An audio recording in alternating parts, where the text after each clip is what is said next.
What time is it? It is hot takes and headlocks time. I'm Yeah. host number one, Joe, aka Spanish 85, and over here we have a special guest over here. We have Furious Nation Nick. Nick, how's it going, man? Well, Joe, first of all, hello there. Second of all, I'm doing great, man. As we're already into May. Can you believe that? May I can't 1st. believe it. I can't believe it. Leading up to this, I was getting all these "it's gonna be May" video on my reels on my social media, and that is it's just that time, man. It's that time of year where we are shifting gears from WrestleMania season, Yep. going into Backlash. Everything just feels reset now. WrestleMania is behind us. Everything is just starting fresh, new. We got new storylines, new character changes, new everything, and New there are times where storylines. it's just hard to keep up. Yeah. Debuts, returns, bunch of rumors Yep. going around, going into Backlash, coming out of Backlash, etc., etc. Rumors that it's been a slow news week this week, yes, but some news and rumors are not saying there's none at all, but it's just very slow. But there are some that have come out this week for sure. Yep. And surely we're going to talk about that today. But I'm excited to be on here. No Xavier today, but I'm on here for today with Joe. Excited to be here once again. Um, Before we get started, might as well let the cat out of the bag. If you know what I'm saying, hit the like on the video and subscribe to Furious Nation as well as the Hardcore Sports Network. It would be greatly, greatly appreciated. Um, and also, um, other videos coming up or past videos. If you haven't done so already, after the live stream is over, if you want to check out the Raw post show coverage with me and Pyro this past Monday, definitely recommend you go check that out. Really good listen. Raw post show as well from this past Monday on the hardcore Raw watch along rather this past Monday during Raw live Raw reaction party this past Monday with the Hardcore Sports Network. Go check that out. SmackDown watch party from the SmackDown After Mania last week where Aleister Black came back to WWE. A banger triple threat TLC match. Fraxon being called up from NXT to the SmackDown brand. And we also have the SmackDown Watch Party tomorrow. Mitch and I will be in the house tomorrow for the SmackDown Watch Party, the second SmackDown after WrestleMania, where Aleister Black will wrestle for the first time since October 2020. First time wrestle a WWE match for the first time since the fall of 2020. One-on-one tomorrow against The Miz. Not too excited about it, but I'm sure Aleister Black gets an easy win from him for him. But we also get some more build going into Backlash on next weekend. It's coming up May 10th, Backlash in St. Louis. So look forward to that as well. Also, Forbidden Podcast, third episode of Forbidden Podcast. Myself, Adam Carl, mark the date, 1 p.m., May 10th, the same day as Backlash. We'll be talking Backlash, giving our preview and predictions for Backlash as well. So look forward to that.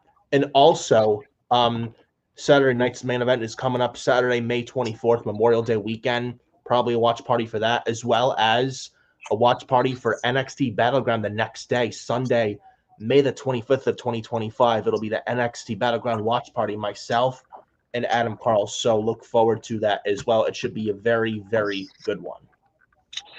Should we I don't know if it's ever been pitched before. I as you were going through all those dates, I'm like, May this, May that, May this, May that. Should we proposition a a a show for May 19th dedicated to just Kane? Maybe, but don't make sure Kane's not around for you to hear you say that. May 19th. A full on dedicated We both podcast said to it. We just both said it. Kane. Oh, see, there you go. I already know I'm not going to be there. He's knocking on my door right now. Yeah, that Kane date that he doesn't like. Yeah, yeah, exactly. Did you ever watch the movie, by the way? I did not yet. No, see no evil. Yeah, See No Evil. Yeah, that was their campaign for that movie. May 19th. May 19th. It's the day that the movie comes out. Yeah, then you had the one of the Kane moments where he well I think it was Rey Mysterio was world champion in 2006. He was feuding with JBL going into Judgment Day '06 pay-per-view where JBL, it was a SmackDown taped show in Mexico. I think they were in Mexico that JBL got Rey Mysterio to say May 19th. Then Kane came out and he destroyed Rey Mysterio. And then JBL said the date, and then he got chokeslammed for his troubles by Kane. Do you remember a Monday Night Raw episode and Shawn Michaels says the date Yes. to get Kane It to was flip against, out? yeah, I think it was against the former French wrestler Rob Conway. Yeah.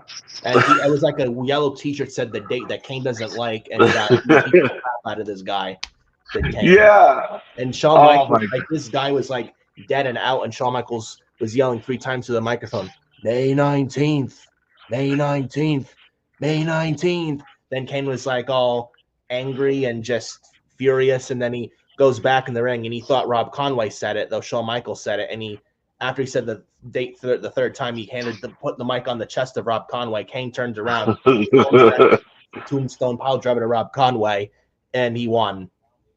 It was like a Do you have a match. photographic memory? It's like I saw, I Just know so just much about pictured wrestling. that.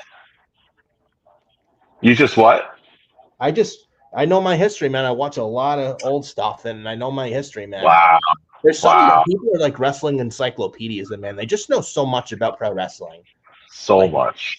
now, I don't know everything about wrestling. Don't get me wrong, but there's just some stuff, especially Ruthless Aggression era. I know a lot of, almost all of it, of Ruthless Aggression Right. WWE Right. Okay. because I watched Okay. one up. Oh man. Ruthless Aggression era was that was something else, man. Like we all talk about Attitude Era all the time, but Ruthless Aggression Era, like in hindsight, it was something else. There was some good This stuff was out the of the one Ruthless right here. Aggression Era. There it is. Yeah, There it is. yeah. Oh yeah, but some good, some bad. But Yeah. Yeah, obviously, some good, some bad. some tragic with the you know what incident from the Chris Benoit tragedy when he killed his Of family. course. Of course. And then Yes. Eddie Guerrero, before that, Eddie Guerrero unexpectedly passing away. Yeah. Yeah. Anyways, I'm sure, Joe, you got some things you want to talk about. Yes, actually, yes, absolutely, I do. So we didn't get to talk about this last week. We didn't have our show last week, but I wanted to make sure that I bring it up this time. So last week's Monday Night Raw, John Cena came out. We got a little bit more out of this presentation. I'm all about presentation. You'll hear me say presentation a lot on the show, but his presentation seemed more put together this time around. With it being Raw after Mania. If you look at the big Titantron screen at the entrance, it's just all black with white lettering. John Cena, nothing crazy, no colors. So we got that. But most importantly, one of the thing that really caught my eye is that now he is actually counting down the dates that he is obligated to appear for the rest of the year. We started off with 36 dates, and then he counted down all the times he's appeared this year already. So we went from 36 down to 27 dates remaining. That was as of the last Raw appearance that he's on. So 26 dates, that is basically 6 months worth of dates that we have left out of him. So I wanted to get your thoughts about this version of John Cena and what we're seeing after already after Mania. What do you think about him counting down the dates? Well, it's something I didn't expect out of the ordinary. It's something different. But I mean, I will say this though. I mean, I guess it's part of the heel character. Maybe towards like until like the end of the year because I think he's going face again by at least after SummerSlam. Um, Okay. I did not like the finish of Night 2 WrestleMania at all because we didn't get The Rock, and he should have been there. And Yep. I feel like The Rock kind of ruined John Cena's heel turn run with the title win and with the going into Mania and the title win at Mania, winning number 17, and also ruined WrestleMania because of that ending of the main event of Night 2 alone. Because The Rock should have been there. And then he went on Busted Open Radio apparently, and well, he didn't go on Busted Open. He went on Pat McAfee's show and said, "Oh, everything is a work," basically saying wrestling is fake. And I hate it. I hate it when people call wrestling fake because it's not fake. And Dwayne had the balls to say on Pat McAfee's show, "Oh, everything is a work." Really, Dwayne, everything is a work. You should have showed up at work at Night 2 WrestleMania 41. It's almost you should have showed up at work. no Triple H under the bus because it's like if you're not going to show up, Dwayne, don't show up at all. You're just ruining Triple H's and the current administration's plans of what they want to do. It's like, is he showing up? Is he not showing up? It's, and then The Rock wanted to do Cody Rhodes sells his soul to him, and apparently Cody Rhodes, Triple H said no. And then Triple H came up with the idea of John Cena going heel. Apparently everyone loved it. And so they went with that. And then Ari basically, after he tells The Rock to show up at the Chamber because of slow ticket sales, he then tells after, like, Triple H pitched the John Cena heel turn. Even John Cena loved the idea. Yes, absolutely want to go heel. I've been wanting to go heel for years. Let's do it. And again, everybody apparently loved the idea of John Cena going heel. Then after that, and The Rock's is like, okay, fine. Then Ari tells Rock to go home. Then Rock's like, oh, my job here is done. So basically, Rock took his ball and went home. And apparently, Rock's ego got bruised yet again for the second year in a row. And then it's like he doesn't. Then he throws Triple H under the bus by not showing up at WrestleMania when he should have. And he ruined the shit at the ending of Night 2 WrestleMania 41 and stuff when he should have been there. And now we have, like, I feel like, I don't want to say heatless, but I'm going to say it anyway. I feel like John Cena's heel run right now is heatless, and it needs, like, the ending of Night 2 WrestleMania 41 left a bad taste in a lot of people's mouth. And now they need to do something to fix that and get heat back on Cena again. Well, he did say he was going to ruin wrestling ruin wrestling as we know it for everybody. And we didn't really know what he meant by that at first, but now we've gotten more information out of that where he wants to, at the end of his run, he wants to remain champion, retire, so that way they have to start all over. He mentioned to Randy Orton, "You're a 14-time champion. Once I'm gone, they're going to create a new belt. They're going to create a tournament. You guys, the WWE will have a new champion eventually. That there's nothing I can do about that. But I can steal this belt, and that will require WWE to start off brand new. And if you end up being lucky enough to be a champion again, you will start off with number one. You'll be frozen in time at 14 unless you get a championship reign again, and you would start off at number one." Maybe, but I don't know. I would prefer Cena to hold the belt till at least SummerSlam. I would say have him just drop it at SummerSlam, honestly, because I can't see him remaining a heel after SummerSlam. I can't.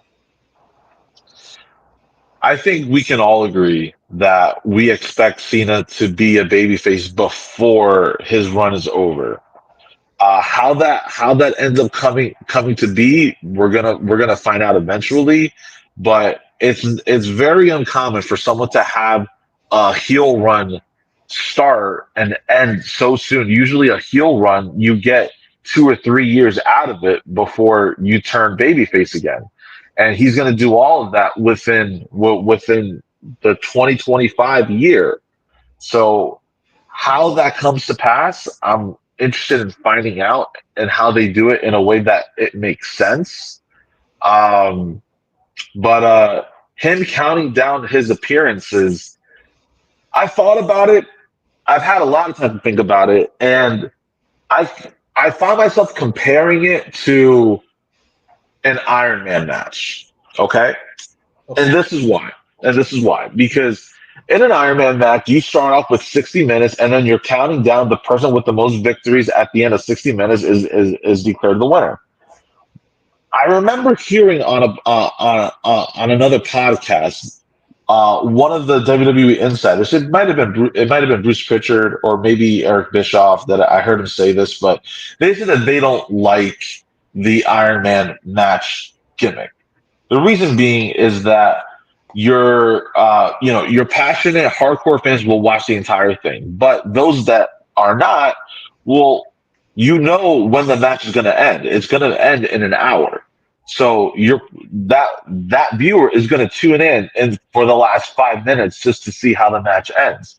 Do you think that Cena counting down his appearances could have that same effect for the casual viewer? Very good question, Joe. Probably. I mean, again, it's how they do this story, man. They gotta play it carefully, especially that ending coming at a WrestleMania 41 night 2. And again, like I said, they gotta really start getting heat on Cena again. Maybe get some heat back on him for a while, and then he drops the title at SummerSlam. Then he can start building sympathy for Cena somehow. How they do it again, I don't know. Maybe they get him in there with a legit heel and have him work that heel for the rest of the year to have that legit heel retire. John Cena at the end of the year, who that is, who knows? I may have a couple people in mind for an idea of that, but I mean, we'll see how they play their cards though. So because coming out of WrestleMania night 2, I mean, Rock should have showed up and he didn't. And after he didn't show up, I don't trust Dwayne anymore. After what happened, I don't. He should have showed up. Either it's like you can't say, yeah, I'm gonna show up and not show up. Like it's almost like he feels like he can show up when he wants to and only be back for himself and do a spotlight because he's all about himself. It's like you're either committed or committed, stay out. Quite frankly, we don't really need The Rock anymore because he just shows up when he wants. Right. Honestly, and we don't need him. Just let Triple H do his fucking thing. We don't need Dwayne. We found out that we didn't need It Dwayne makes you think last that CM year. Punk was right about that Raw to the Chamber this year, where CM Punk was like, "Listen up, Dwayne, you bald fraud." Now, just because He you're on did the say board, you that. think you're immune to criticism. Yeah, yeah, yeah. I'm sorry, but Dwayne is sorry, Dwayne. You're not winning this, buddy. He ain't escaping the criticism, and that heat on him is not going away. It's not. He ain't winning this. Like I can tell you. And he's got What a lot of shit on him right now, and rightfully so. I read that, a whole different side to this completely. Uh, where I think the narrative that people tend to believe more is that he, uh, you know, he chose not to show up for whatever reason. Um, the other narrative that I've read is that he was not allowed to show up. Word is going around that he's been cast in a Martin Scorsese movie, and that the powers that be of that film said to him, "You cannot go and appear at WrestleMania." If you recall back when he faced off John Cena, and I'm pretty sure it was WrestleMania 29, he got injured. Yes, he He did. injured he Injured he he pelvis. got Yes, correct. He got injured doing a rock bottom, and that ended up screwing up his filming of Hercules that he was filming at that time. So Hollywood, whoever you want to paint Hollywood to be, probably was like, listen, you're filming a movie right now, and you can go appear, but you are not performing at WrestleMania, and you're not going to risk this production millions of dollars by getting injured and having to delay it. So that's the other narrative that I'm hearing, which makes sense to me if that is how if that is how things are transpiring on his end. I don't know, man. I mean, he could have showed up though. That's just me.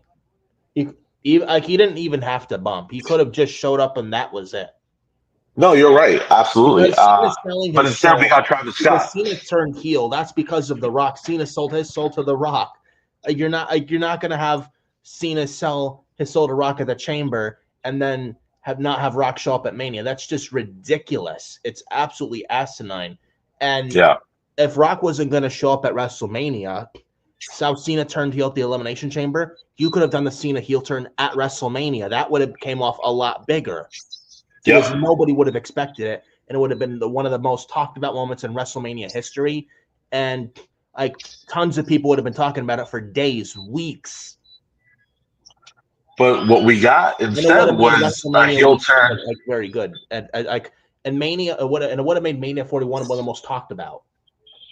and instead we got a heel turn that had The Rock involved. The Rock did his throat slash gesture, and that is what began the Cena turn. That's forever going to be that's forever going to be how it was. Forever is going to be how it'll be remembered. That Cena was turned by The Rock, and we still don't have any explanation as to how that truly came about or anything. Why that happened. Yeah, yeah. Cena only mentioned The Rock on the SmackDown the night before WrestleMania 41 in Vegas, April 18th edition of SmackDown a couple weeks ago, but that was it. No mention of anything else. Nothing. Did I tell you the story of a pitch that I had, my little fantasy booking pitch as to the explaining of John Cena turning heel? Hmm. Probably not yet, but So my in my brain, what I concocted as the reason for Cena turning heel, because you got a guy that's been a babyface for 20 years, who's taken the fans' worst. He's had the fans at their worst. He's had the fans at their best, and he never turned for any reason. He always was the Superman of babyfaces, right? So.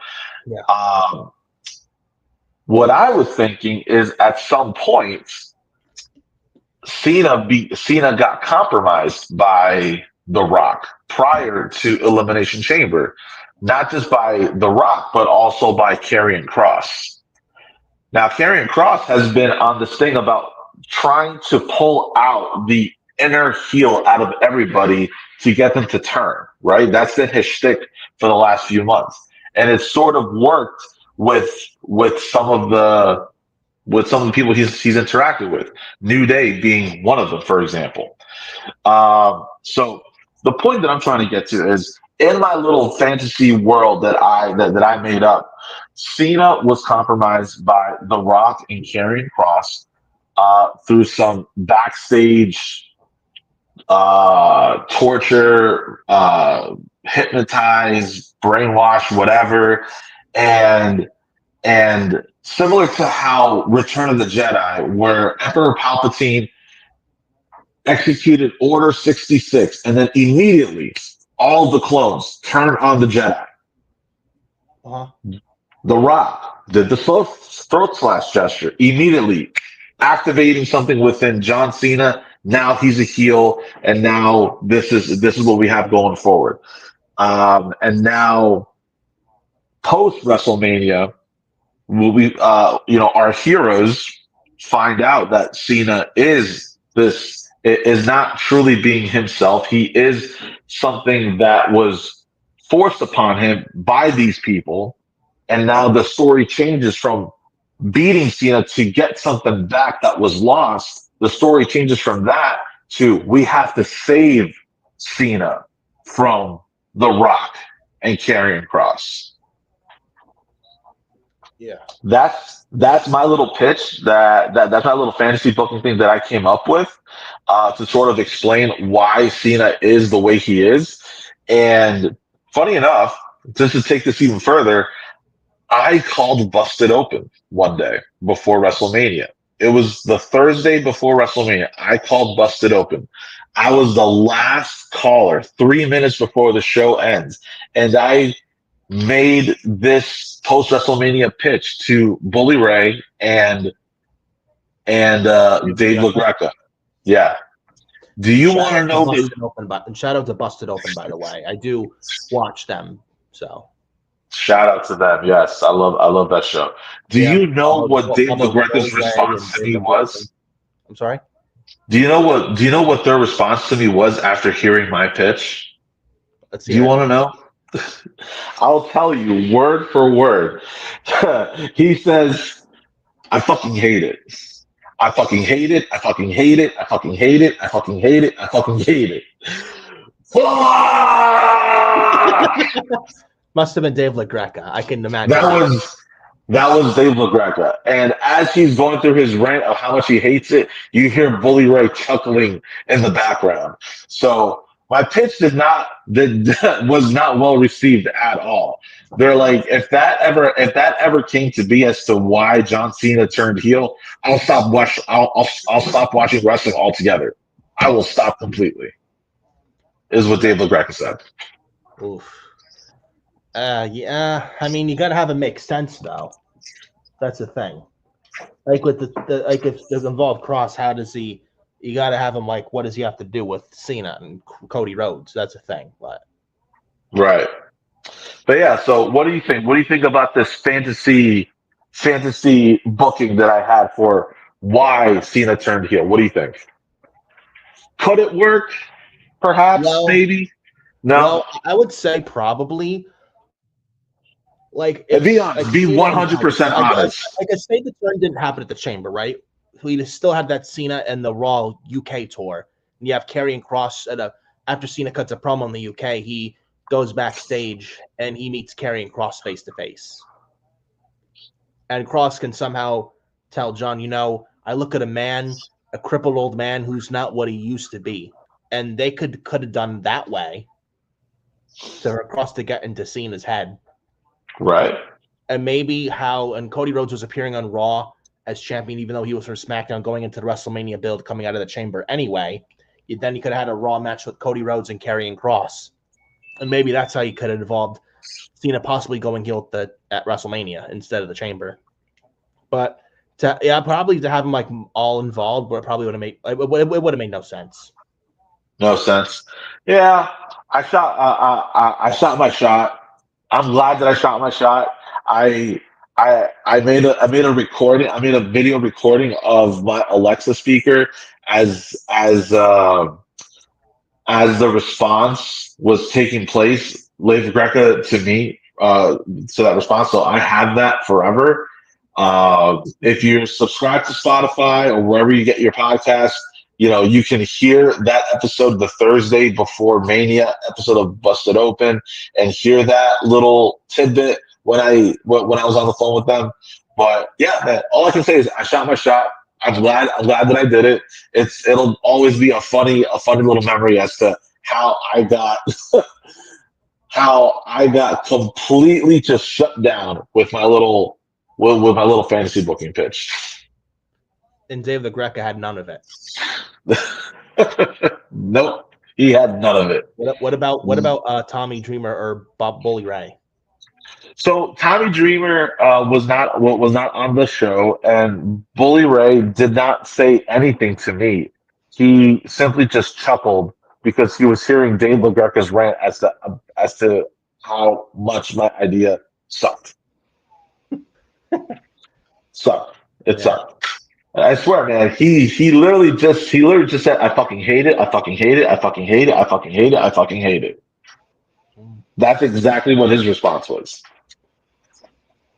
Yeah, well, I mean, And Dave LaGreca, though, I mean, he has his takes, his reasons, but I mean, I will say he doesn't. I feel like the fact that he doesn't sugarcoat a lot of shit is why I think a lot of people respect him. I mean, 100%. he's one of the guys who's as real as it gets. You won't hear it from a lot of other people in the community. Yeah, I've seen him in person. Once I went to an indie show and ISPW. Shout out to ISPW. Their promotion up in Northern Jersey. and I went to a show over in Totowa, and he was there managing one of ISPW's own in the main event match. And this was before I started really getting hooked into Busted Open. Like I knew that was Dave LaGreca, but I didn't really connect the dots at that point when I saw him that he was the guy behind Busted Open. But yeah, I've seen him in person. The guy is exactly how he is on the show, and he's the same guy in real life as he is on the radio show. Yeah, and I saw him in January, early January. I think January 4th of this year is in Poughkeepsie, New York, the first ever ACW show at the Civic Center here in Poughkeepsie, New York. He was there to open the show, and he was at a meet and greet. Saw him in person, sitting in front row. He seems like an honest guy. So, Did you get to talk to him? no, I didn't get to meet him that much. I was doing my thing and just taking notes of some matches and stuff. Oh, gotcha. Okay, okay. Yeah. So, because the guy who created ACW, I know very well. Really? Hale Collins, real name is Dale Collins of ACW with Vic Delicious. So shout out to those guys into ACW. So they were able to get Dave LaGreca on board for the show. Wow. Then there was their debut show for ACW, Awesome Championship Wrestling. Okay. In fact, they're having their second show on May 17th, same place, Civic Center, Poughkeepsie, New York. I unfortunately will not be there, as I will be at a Yankee game versus the Mets, Yankees versus Mets that day at Yankee Stadium. I will not be at the second ACW show, sadly, but it's looking like a decent show with the people that got on the show so far. One of the names that got Indy Hartwell on the show, who recently just signed with TNA, by the way, from last Sunday night at TNA Rebellion. So Yes, I heard that. with TNA. I heard that bit of news. Congratulations to her. You know, she's in TNA. TNA has that partnership with WWE, so she's Yeah. not with WWE, but you know, she could still pop up on WWE television at any time. You never know. And she's a former NXT Women's Champion, so it's not like it's almost as if she never left. Exactly. Baron Corbin, I think Bishop Dyer was recently on Busted Open with Bully Ray, and Thomas Pestock is his real name. Bishop Dyer, the former Baron Corbin from WWE. Him, I would like to see get a shot in TNA. I think he'd kill it over there. 100%. His second NXT run where he really reinvented himself. And yes. he tagged with Braun Breaker, I think, called the Wolf Dogs, and they were a great tag team, man. Great tag team. Yeah. That last run in NXT definitely helped them out. They complemented each other so well. People. Hey, what's up, man? Talk about someone who just had gimmick after gimmick after gimmick change, man. He was the happy Corbin, the sad Corbin, the King Corbin, the lone wolf Corbin. Dumbass Corbin. Yes, exactly. Yeah. So the guy was handed stuff and he made it work every single time. Every single time he made it work. Hold on. I want to bring up this guy. I heard that Cena raped someone yesterday. We're not talking about that. That's not fucking true. I'm not reading that shit. Don't even get me. What? No, I don't believe that for a second. I don't. Fuck that. But we're moving on to the next thing here. But yeah, as I was saying about Baron Corbin, I will say this though. Like I said, I would love to see him get a shot in TNA. He'd kill it, and he would show WWE what they're missing out on. And I do think he's one of those guys, or one of those people, I could see coming back when the time is right. You know, I mean, I feel like he has a lot of unfinished business in WWE. And with that being said, I mean, he could definitely reinvent himself even more in TNA before eventually coming back to WWE and becoming WWE champion. Hey, look at Drew McIntyre. He was in 3MB. He left WWE, got released rather, in June 2014. And he went on the Indies, went on TNA, reinvented himself, became a better person, and then he came back to WWE in 2017 won the NXT title down in NXT, came back to the main roster in 2018, tagged with Dolph Ziggler for a while. Then in 2020, around COVID, he became the WWE champion and carried Raw on his back throughout 2020 in the COVID pandemic and became pretty much their guy in 2020. Nick, So if McIntyre that's can do it, so can Baron Corbin. 100%. I agree. I agree with everything you said. As a matter of fact, one of the people that I'm waiting for who was let go has now since then reinvented himself and is killing it in the indies is Matt Cardona. Yes, Matt Cardona, the former Zack Ryder. Now he's a guy who I would love to see back in WWE. I don't know why they haven't offered him a contract there yet. Hopefully they do, and they would be foolish not to. They probably will, but they would be fools not to do that.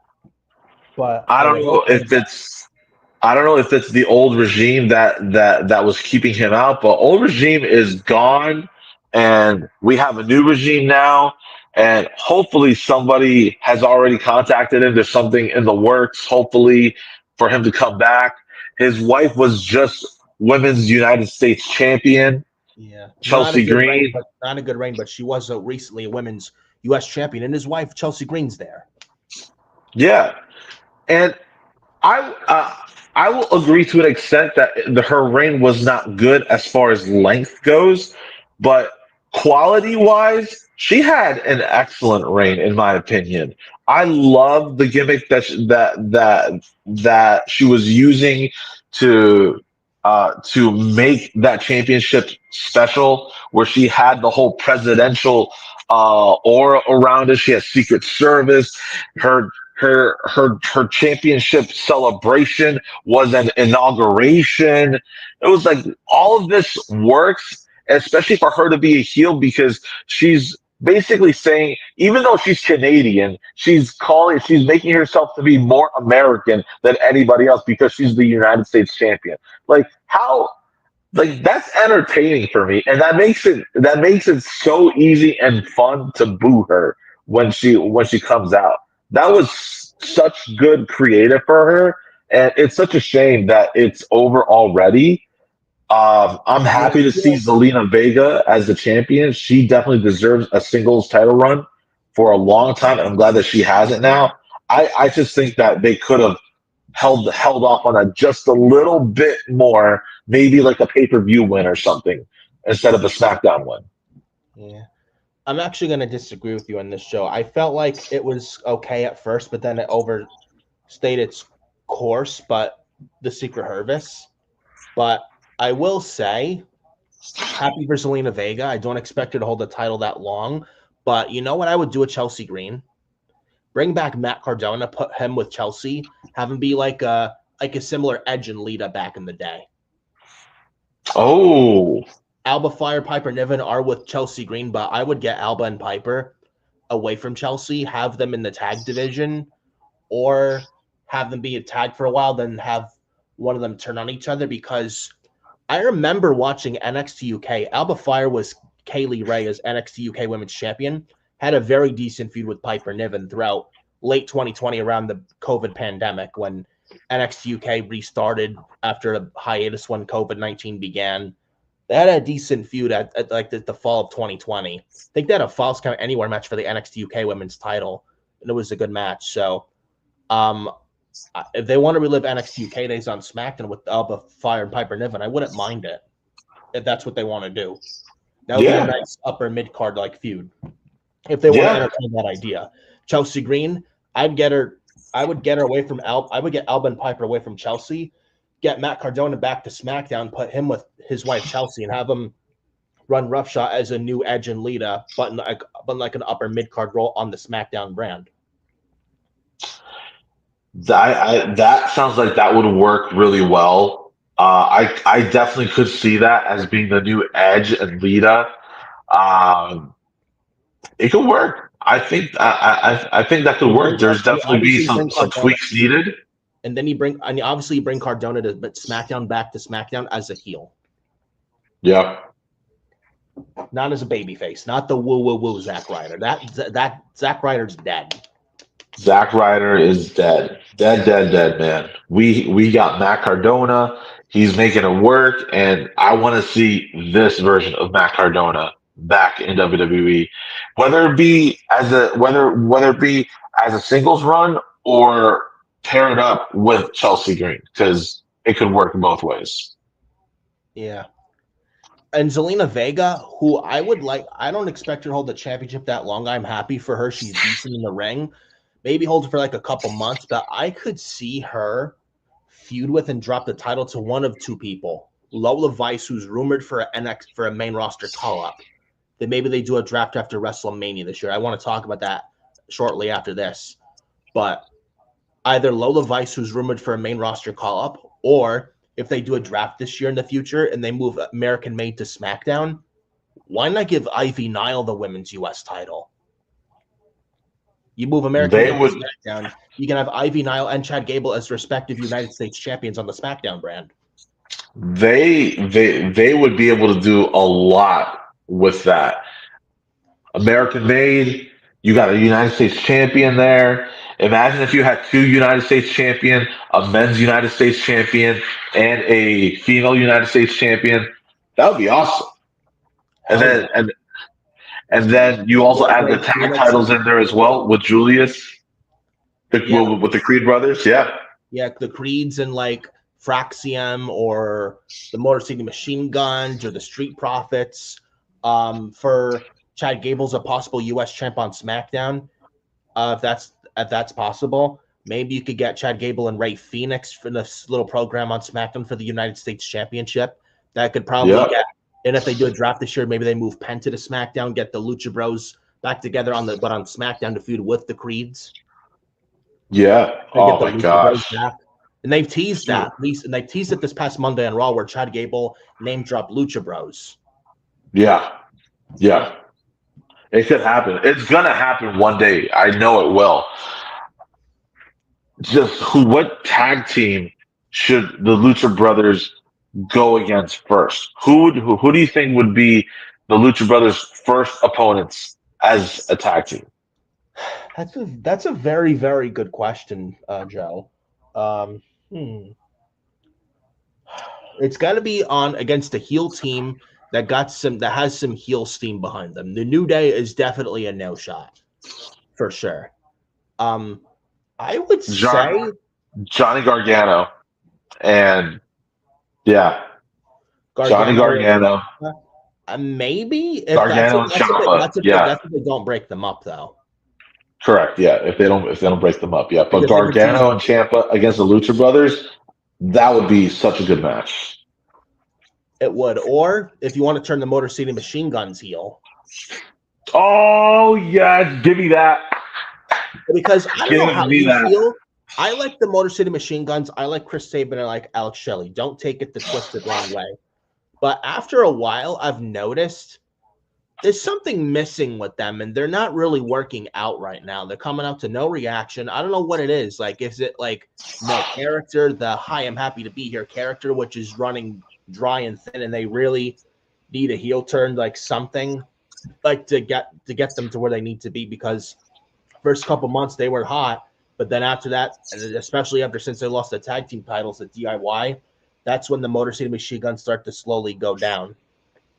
And now they're missing that spark that will get that is gonna get people. Yeah, this is this is why I should care, because right now they got nothing going on for them right now. Maybe a heel turn would do them wonders. I think it would. Plus, I think they were heels in TNA. They were good heels too. Jeffrey Reimer says it's their entrance music. Yeah, fuck Def Rebel. It's their entrance That's music. another thing, another factor. That's I another mean, factor. A lot of these Def Rebel music theme songs, you don't. It's like it's very. There's no identity to it. It's everything is so generic. You don't know who it is coming out. Like there's no identity whatsoever. Like everything sounds the same. They don't even know who the hell it is. Like look at Shayna Baszler's theme, one of the worst themes. I There's so I many can other agree with that. outfits. There's the Guns definitely. There is Johnny Gargano as a singles guy. DIY's theme song currently. Gosh, there's so many others, man. Even I'd say Bailey's is one of the worst too. Bailey's. She's one that needs to change. I think her entrance music has sort of run its course now. Just like Yeah. how when she had the hugger Roma. music, It's like that one Roma. had run its course. There was a time, man, when Jim Johnston was in charge of the music, everybody's music sounded different. You just from the first 2 seconds of the music, you would know exactly whose music it was. It was so different. It was very distinct at that time, and now, like you said, everybody's music sounds the same. When we had the Royal Rumble, and this happened for both. This happened to me for both men's That was and women's Royal Rumble. last year. Every time I heard the entrance theme for somebody, it was one. I was like, wait, this sounds exactly the same as what I heard before. Like Yeah. there's nothing to really distinguish each song from the other. They all sound the same. Yeah, and Jeffrey Reimer brings up a very good point. If Motor City Machine Gun still is their TNA theme, it would have worked. Absolutely. Motor City. That one, yeah. That would have been perfect. And TNA and WWE have a partnership. I don't understand why they can't get the rights to that music. Exactly, man. There's if they have a partnership, I'm sure they can exchange theme songs back and forth between Like, each other. like Jordan Grace is able to keep her theme from TNA. I don't see why they can't be done for the Guns. Exactly, Which makes exactly. me glad. I'm so glad they did not Def Rebel Alistair Black last week. Thank God that did not happen. I was so afraid they were going to do that. Yeah, Because yeah. when you hear Root of Evil by CFO Money, you know exactly who that is. And Jeffrey Reimer said, bring 100%. back CFO and Jim Johnston. Definitely, absolutely. Jim Johnston, I read something that he offered to work with TNA, but TNA he never heard back from. I mean AEW rather. He wanted to work with AEW, yeah, AEW, yeah. and AEW they never gave him a call back or whatnot. And it looks like Jim Johnston then recently said he'd be open to working again with WWE. Bring him back. Bring him back. Give him the money he wants and bring him on back. Bring them back. Have more cooks in the kitchen cooking up some theme songs, or instead of having one producer for all the wrestlers on each show, have a producer have a set of producers for each individual show. Yeah. So keep Def Rebel, but they can be in charge of NXT, for example, and then you have another set of producers for SmackDown, and then another set of producers for Raw. Yeah. I mean, the only good Def Rebel music is Roman Reigns, like the one when he was the heel when he was Universal Champion. The one right Right? now he has is all right, but this other one was better. Karrion Cross, um, and Io Sky, which I don't think it's mostly Def Rebel's input, but also Jacob Fatu and the Samoans. It feels like Def Rebel only caters to the Samoan bloodline, and they say fuck everyone else. I would say Seth Rollins has a pretty good one too. And Seth Rollins, I will say too. Yeah, Seth Rollins has a banger of an entrance theme. Yeah, but I mean, but yeah, those are the only good ones by Def Rebel, in my opinion. Big E's is by Wale. That's true. Yeah, that's right. That's not even mostly Def Rebel's input. If it was mostly them, they'd ruin it. Do you think they should be more open to getting licenses So for more music from bands? I heard a rumor they were going to do more independent band contractors, but then there was a rumor that they were going to get rid of Def Rebel. Get Def Rebel's still there. I don't know what we're waiting for, but again, bring back Jim Johnston. Just give him the money he wants and bring him back and have him go in the Hall of Fame. I don't know why it's so hard to do. I don't. That's one of the main problems in WWE right now. They're better than under Vince, but there's still things that need to be addressed and fixed. The Jeffrey music is says, "I hear UFC is gonna be Def Rebel." Is that true? Is that really I gonna did happen? read something on that. That is fucking terrible. If that happens, that is awful. Awful. You, that doesn't do the UFC any favors whatsoever. None. I don't want to see that. What? I have no interest in that. None. I think I think UFC should continue operating under its own um, structure. Like I read that Dana White does not like stadiums. He prefers arenas for his UFC fights, and I like that. It gives the UFC its own identity rather than WWE and UFC being looked at as the same exact thing. Have two different presentations. I like that Dana White is standing his ground with that.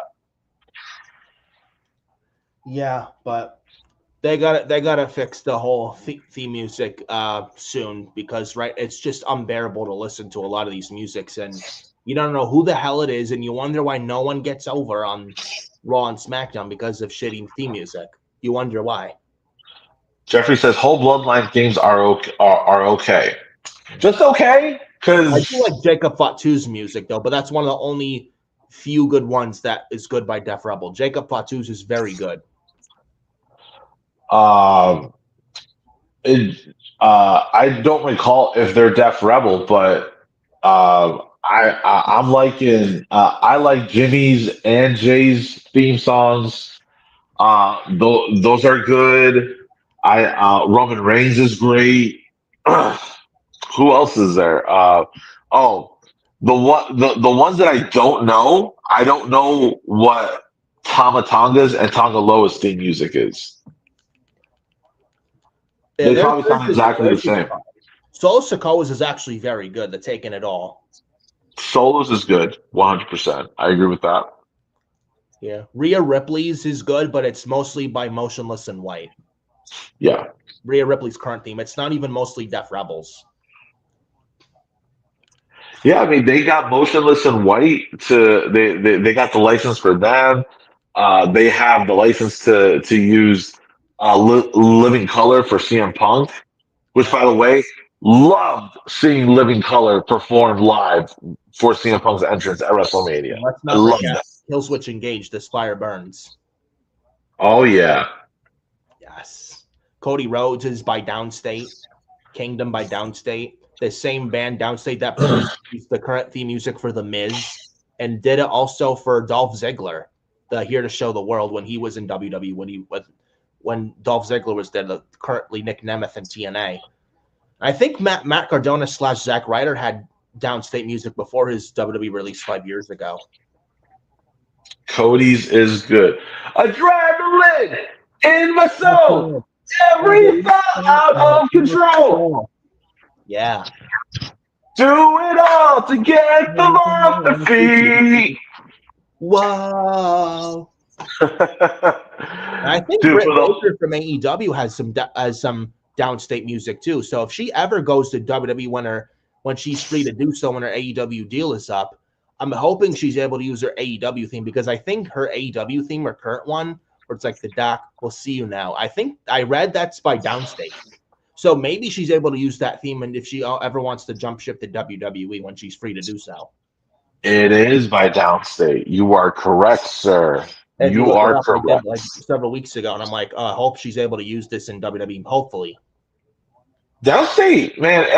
If you want a good theme song, contact Downstate. They'll make something good for you, dude. Even Chris Van Vliet uses Downstate for his theme song for his podcast, Insight with Chris Van Vliet. Jeffrey Reimer says how y'all like Charlotte's remix. I don't like it. I prefer CFO theme. I don't like Charlotte in general, but I prefer CFO money theme. I think the addition of that voiceover saying "bow to the queen," um, it fits her character 100%. It's just that little extra sugar on top just to make you dislike her even more. So I like it for the fact that it works very well for her character. It's not necessarily a theme song I could see myself going to the gym and doing a workout to, I have my own little playlist for wrestling theme songs that I'll do workouts for. But for her character, I think that little remix fits her very well. Yeah, I mean, I just prefer CFO Money theme, but I mean, I don't, not against your take whatsoever. But um, What wrestling getting theme songs get you pumped, Nick? what music? Yeah, what wrestling entrance theme songs just get your blood pumping, gets you want to be like moving around, active, like what Well, songs get you going? it would have to be Jeff Hardy's "No More Words" theme song. Ooh, okay, Yes, Jeff Hardy's "No More Words." Jade that's a good sings one. it too. Yes, absolutely. Also, Aleister Black's music and Johnny Gargano's "Rebel Heart" by Black and Gold theme. For me, um, Hardy Boys, Team Extreme theme song gets me going every time. Um, what else? What else? I like Kevin Owens' theme song and Brock Lesnar's is good. I like Brock Lesnar's. Um, CM Punk's is awesome. I love CM Punk's theme song. Cody's is really good. I've done some workouts to that one as well. Yeah, I mean, it sounds like it's mostly like, the usual suspects, the guys that you see on your TV screen week in and week out. Those are the ones that I like a lot from. AJ Styles has a really great theme song. He Not the does. TNA one, the current WWE one. Yeah. Yeah. But yeah, I mean, I like both AJ Styles themes, but that's just me. But um, there's a couple other things I want to discuss about. Mariah May. Apparently, WWE is going to make a very big offer to get Mariah May to sign a WWE contract to get her away from Tony Khan and AEW, and she has not been on AEW television since the match with Tony Storm. I think at Revolution. I think it was like the Hollywood ending The at Hollywood Revolution. ending. And apparently she's Yes. going to be a free agent and she wants to sign with WWE.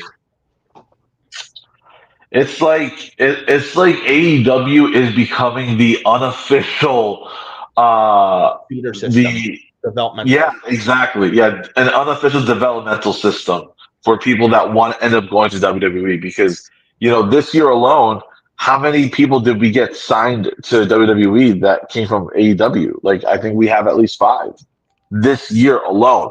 Last year we had Lexus King, we had Ethan Page.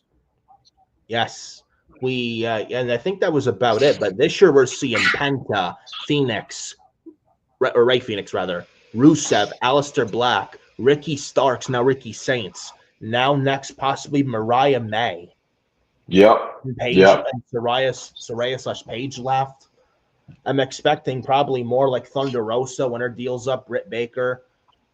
They haven't been seen since. They're being treated not right in AEW. I think they'd be much better off in WWE. And I know Britt Baker and Thunder Rosa have beef with each other, had big beef with each other in AEW a couple years ago. But I think if they were both in WWE, it'd be very interesting.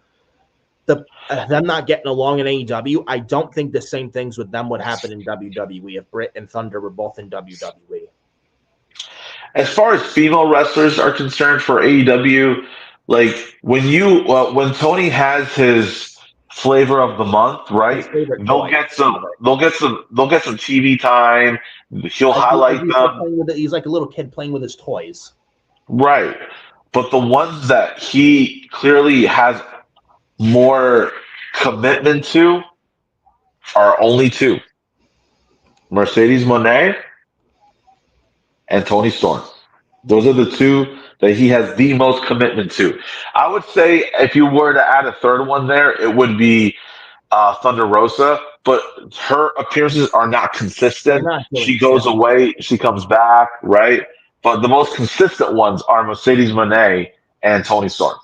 Just look at what they're doing with Megan Bayne. They have her win and win, put her in a title match at Dynasty with Tony Storm. She loses, she gets fed to Tony Storm. Now she's delegated to fucking Collision every Saturday night. I mean, a Tony Khan doesn't know how to build talent. He doesn't know how talent should be built up properly. He just doesn't understand how talent should be portrayed or positioned on television. Like he doesn't know what he's doing. He doesn't. Like, No. look at the women's division on Raw as of late and SmackDown. NXT's division is booked a lot better than AEW's. And there's no arguing on that whatsoever. Like, if you're gonna say AEW's is better booked than NXT's, you're lying to yourself. Jeffrey agrees, man. It was too soon for Megan Bayne. I'm pissed about She was that. the House of Glory Women's Champion, so great there, and then she signs with AEW, and she was getting momentum, wins big, racking up wins at first, but then you push her way too quick. And now look at her. She's just another wrestler on the roster, and it's a damn shame. And she could have signed with NXT when she had the chance, and she should have went there. Now I'm hearing Thekla. I think it is a woman indie wrestler. Apparently Dave Meltzer and Sean Ross Sapp at Fightful are saying she's AEW bound. That's an awful fucking move if that's the case. She'll end up just like Megan Bayne in AEW. I give it 3 weeks, she'll be right on Collision. Tony is high on Queen Amidala. Is that right? Aminata. Aminata, thank you. He's really high on her right now. Who knows for how long? Yeah, that's the thing. Because Tony Khan gets bored very quickly. Yeah. Like how Vince McMahon would get bored very quickly of someone. And then Jeffrey Reimer said, I want to bring this up. Tony Khan, if you let her Mariah May go after her great match and great feud with Tony Storm, then you are out of your mind. Yeah, that's the thing I'm pissed off with Tony Khan about. How you let someone like Mariah May go and you have a great feud and match with Tony Storm and not give her what she wants is fucking asinine, ass backwards to me. You're just letting her go right into Triple H's and Shawn Michaels' arms like that. It's like you can't be bothered to re-sign Mariah May to a new AEW contract.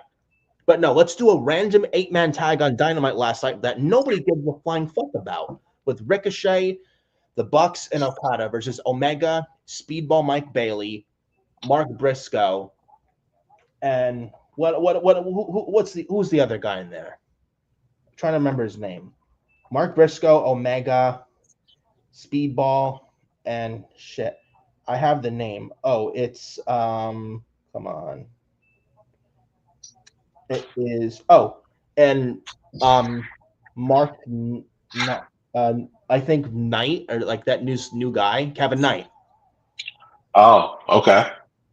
I did not watch AEW this past week, so Black guy, Kevin Knight, who's Tony Khan's new flavor of the month. Oh shit. Yeah, I think it is Kevin Knight. Yeah. Jeffrey Reimer says in the chat, Kevin Knight. Yeah, I think it is Kevin Knight. Yeah. I remember. Do you remember when? Do you remember? Speaking of Knights, different Knight actually, but Soraya's brother is it Adam Knight? I believe. Zach Knight. Zach Knight. Thank you. He was signed to AEW. Probably showed up once, twice tops, and was never seen again. Yeah, because Tony Khan signs way too many people under the fucking sun. He'll sign anyone, like he's that dumb enough to do it. And he doesn't know what to do with like 80% of these people that he brings into his company. It's like, how about you hire some writers that will get these people on television that are not on TV, that should be on TV, and you let them write your show while you give the yes or no to decisions instead of doing everything all by yourself. And he's got Ring of Honor on top of it. He runs the Jacksonville Jaguars. He's got AEW. I mean, holy shit. Jeffrey, I didn't know Zach. I didn't know Zach was gone. Right, it's gone. Yes, but I didn't know Zach was gone either. That I did not know. That is news to me. A waste. That was a waste. Waste. Just burning money away. Now he's got AEW Grand Slam Mexico the day before Juneteenth, And WWE has Worlds Collide on June 7th in Los Angeles, the same day as Money in the Bank. Worlds Collide with NXT and AAA. You know, and you had Vikingo. It's funny, Vikingo was wrestling for Tony Khan and AEW a couple years ago. Now he's showing up on WWE television, even at WrestleMania. Dude, here's another one. He had Stephanie Vacquier. Not Yes. he didn't have her signed to him for let's put Last year, I remember watching her match with Mercedes Moné last year. exactly. She wasn't signed to AEW first off. So I just want to put context there. But he had her, let's say, in the palm of his hand. I don't know if he attempted to get her signed or not, but he had her in a great match with Mercedes Moné for one match for Forbidden Door, and then a month or two later she appears in WWE. He could have had something great with Stephanie Vacquier, but yeah, Tony. If he didn't have her, he probably would have fumbled with her as well too. Honestly, with Stephanie Vacquier, I can sit here and tell you right here, right now, Stephanie Vacquier 100% made the right choice by choosing WWE over AEW. Had she gone to AEW, she would have been hot for a couple weeks, then end up just like everyone else.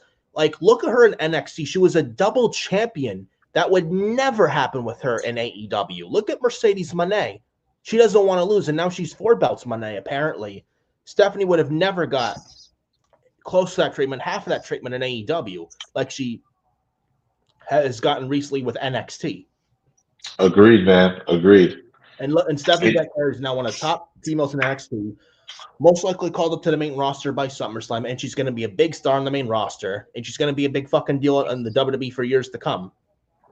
And she just got started here. And she's one of my new favorites for the women right now is Stephanie Vacquier, La Primera. Oh, yeah. La Primera. Absolutely, man. Dude, I can talk to you about this for like another hour, maybe another 2 hours, man. We're at time now. One last comment from Jeffrey here. I don't want to miss out on that. So we're gonna bring that up over here. Stephanie did an interview that her dream was WWE at the time, but WWE didn't sign her at the time. Okay. Yeah. But with Mariah May, I will say that WWE, I'm sure WWE and Triple H will give her whatever she wants. Apparently, Triple H is Mariah May's favorite wrestler, and she'll kill it in WWE. Whether she goes to NXT or goes right to the main roster, I think Mariah May will be just fine, and it should be a big eye opener for a lot of women in AEW who are disgruntled and unhappy still there. And I want to see the AEW sickos come out. Oh, Mariah May's a traitor. She turned her back on AEW. Fuck the tribalism. Fuck the tribalism. Like, those kinds of people need to seek fucking help. Like, she never turned her back. I mean, her dream was WWE, but she never turned her back on AEW. I mean, you could have re-signed her, Tony, when you had the fucking chance, and you flat out refused to. And Tony Khan looks bad at the end of the day for not even attempting to bother to try and re-sign Mariah May. I know it's cliche, but good things are coming. The fans will win eventually because if she does come to WWE, that's great. If she ends up signing with AEW and he has her on consistently, that'd be great. The fans win either way. As cliche as it sounds, we win at the end. Absolutely. And she won't be the last to jump ship. I can tell you. No, definitely not, man. Mass exodus of AEW talent to WWE like this year so far, and it's not going to stop. It's not. It's not. And Tony Khan, at the end of the day, does not look good at all. No, Tony Khan doesn't look good either way coming out of this. And Tony Khan really needs to wake the fuck up and realize what he's doing with AEW is wrong. You need story. Just matches ain't going to cut it. And he needs to wake up fast. Otherwise, AEW is not going to last much longer. I can assure you. Nick, thank you so much for coming on tonight. I had such a great time with you. An hour flew by so fast. And I hope we can do this again soon. Absolutely, man. I know there was one other topic, but we don't have enough time. There'll be probably another time for it. It's going to talk about a rumored draft. Apparently, PW Insider, or I think, PW Insider apparently said that there's going to be a draft sometime this year. When it is, I don't know. I'm predicting it in probably June because we got Backlash coming up soon. Then we got Money in the Bank and Worlds Collide. I would assume after Money in the Bank and before Night of Champions, we get the next draft. And I think so. We have not had a draft in June in years. Long time. And there was a draft in June of 2005, the draft lottery, where Cena and Batista, respective world champions, switched brands and etc. And then the last time the draft took place for WWE in June was in 2008 with the 2008 draft, which was one of the best drafts, in my opinion, of all time. So maybe we get a draft this June, probably before SummerSlam. But I mean, hopefully they do right by this year's draft if they do plan on a draft this year, because last year's draft was terrible. And last year's draft, honestly, Joe, shafted SmackDown. So Couldn't have said it better myself. SmackDown this year with this year's draft, and especially SmackDown going back to 2 hours in June. So hopefully they do the right thing and fix things with that. If you guys like the content that we gave you tonight, and you want to give us some feedback, maybe you want to give us suggestions. Feel free to chime in at any point. Hit a curb stop on that like button. Yeah. Subscribe. Thank you so much, everybody. Thank you, Nick, for coming on. I really appreciate it. Do you have anything you want to plug before we sign off?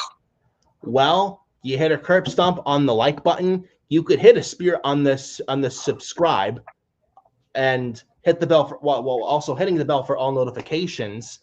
And look forward to tomorrow, the SmackDown Watch Party. Mitch and I will be there. Aleister Black versus The Miz tomorrow on Friday Night SmackDown. We got Backlash coming up next weekend. Watch party for that. I will be there. Adam, Carl, and I, the 3rd episode of the Forbidden Podcast, May 10th, 1 p.m. next week as well. And then Battleground, Adam, Carl, and I for NXT Battleground, May 25th. And we got a lot of good stuff coming up in May. And we talk about May. Man, May could be a big month for Furious Nation and the Hardcore Sports Network. So we will see what happens, and time will tell. But I don't know what else to say, but I'm really glad to be on here with you, Joe, as well. No Xavier, sadly, but I mean on here tonight. But again, glad to be on here with you. Likewise, Joe, as always. But we appreciate you taking the time out of your day to watch the video and watching us, and we appreciate every one of you, and glad you could watch us. And we can't thank you all enough. So hope you guys enjoyed the video, and hope you guys have a good night, and we will see you next time very soon here on YouTube. And you will definitely see me and Mitch tomorrow on Furious Nation Hardcore Sports on YouTube for the SmackDown Watch Party. You're not going to want to miss it. So we will see you. So hope you guys enjoy the rest of your night, and see you tomorrow for the SmackDown Watch Party. See you later.